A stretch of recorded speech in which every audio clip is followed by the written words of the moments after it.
Assalamualaikum warahmatullahi wabarakatuh. Halo teman-teman, perkenalkan saya Zakiatul Fitria dengan NIM 060107230118. Pada kesempatan kali ini saya akan membahas materi pada pembelajaran bahasa Arab, yaitu strategi inovatif dalam pembelajaran qiraah dan kitabah bagi siswa MI yang diampu oleh Bapak Dr. Taufik Siroj, MPDI, Prodi Pendidikan Guru Madrasah Ibtidaiyah, Fakultas Tarbiyah dan Keguruan, UIN Sunan Ampel, Surabaya. Langsung saja kita akan sama-sama belajar membahas submateri yang pertama, yakni pengantar pemahaman tentang pembelajaran qiraah dan kitabah bagi siswa MI. Adapun sub-sub materinya terdiri dari pengertian pembelajaran qiraah dan kitabah, macam-macam pembelajaran qiraah dan kitabah, dan prinsip-prinsip pembelajaran qiraah dan kitabah. Pengertian pembelajaran qiraah. Kata qiraah berasal dari qara'a yaqra'u yang berarti membaca.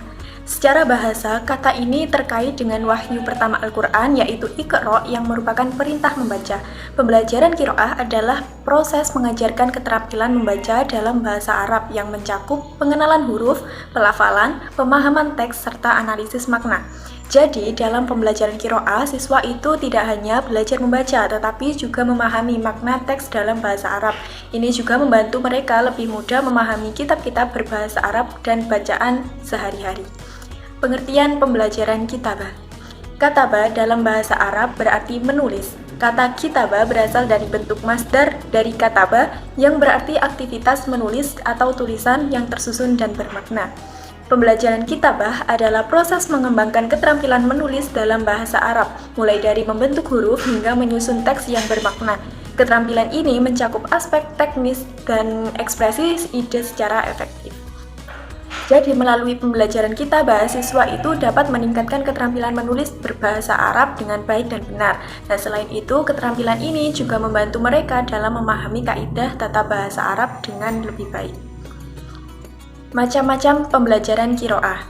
Yang pertama, qiraah jabriyah, melatih pelafalan intonasi dan keberanian berbicara, namun membutuhkan lebih banyak energi dan pemahaman bacaan seringkali lebih rendah.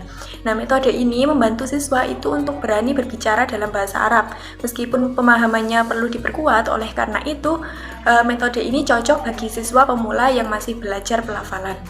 Yang kedua, qiraah al-samitoh, yaitu lebih fokus pada pemahaman teks, lebih cepat dan menghemat energi, tetapi tidak melatih keterampilan berbicara dan sulit dinilai oleh guru.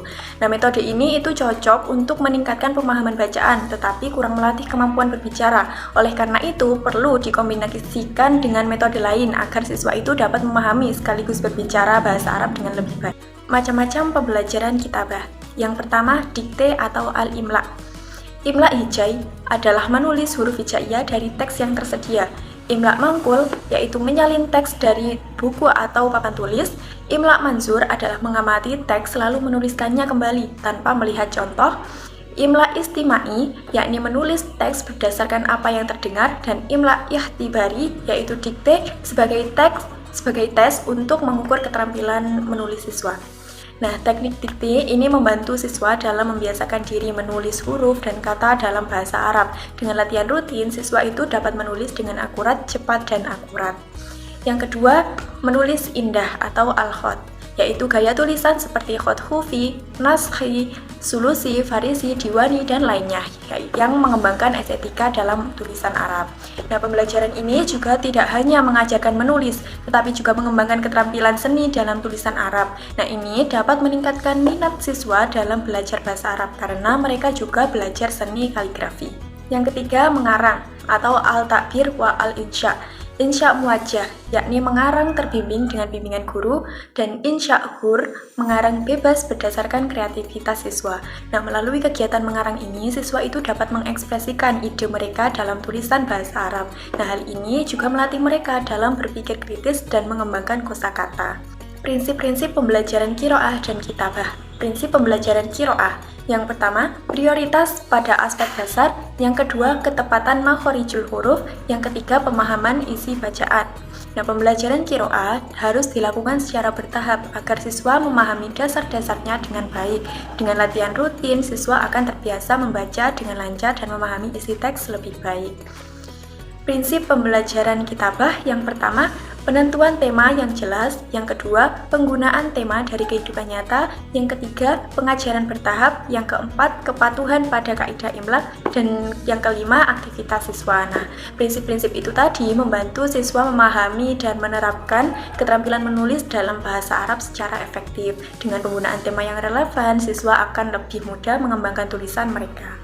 Nah, selanjutnya kita akan membahas submateri yang kedua, yaitu tujuan pembelajaran qiraah dan kitabah. Adapun sub-submaterinya yaitu tujuan pembelajaran qiraah, tujuan pembelajaran kitabah, dan faktor yang mempengaruhi keberhasilan tujuan pembelajaran qiraah dan kitabah.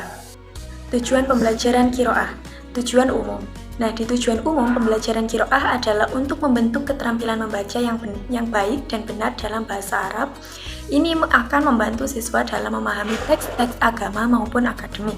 Yang selanjutnya adalah tujuan khusus, ada tingkat pemula yaitu mengenali huruf Arab, membaca kata dan kalimat dengan benar. Yang kedua, tingkat menengah, memahami isi bacaan dan menjawab pertanyaan terkait teks. Yang ketiga, tindak lanjut, yaitu menganalisis bacaan, mencari informasi, dan melatih berpikir logis. Nah, pembelajaran qiraah juga harus disesuaikan dengan tingkat kemampuan siswa agar mereka itu berkembang secara bertahap. Dengan demikian, siswa dapat mencapai pemahaman yang lebih dalam seiring dengan peningkatan keterampilan mereka. Tujuan pembelajaran kitabah, yakni membiasakan siswa menulis bahasa Arab dengan benar, mendeskripsikan sesuatu secara tertulis, menerapkan kaidah bahasa Arab dalam tulisan, mengembangkan gaya bahasa yang tepat, dan mengasah kemampuan berpikir logis dan sistematis. Nah, dengan pembelajaran kitabah, siswa itu dapat menulis bahasa Arab dengan baik sesuai kaidah yang benar. Hal ini juga membantu mereka dalam menulis karya ilmiah atau teks akademik dalam bahasa Arab. Faktor yang mempengaruhi keberhasilan tujuan pembelajaran qiraah dan kitabah. Yang pertama, minat dan kemampuan intelektual peserta didik. Yang kedua, kompetensi guru. Yang ketiga, media dan sarana pembelajaran. Yang keempat, metode pembelajaran yang digunakan. Yang kelima, strategi pembelajaran. Dan yang keenam, kondisi fisik dan psikologis peserta didik. Nah, keberhasilan pembelajaran qiraah dan kitabah juga sangat bergantung pada berbagai faktor yang mendukung proses belajar siswa. Nah, jika faktor-faktor ini terpenuhi, maka pembelajaran akan lebih efektif dan menyenangkan bagi siswa. Nah, cukup sekian yang dapat saya sampaikan. Wassalamualaikum warahmatullahi wabarakatuh.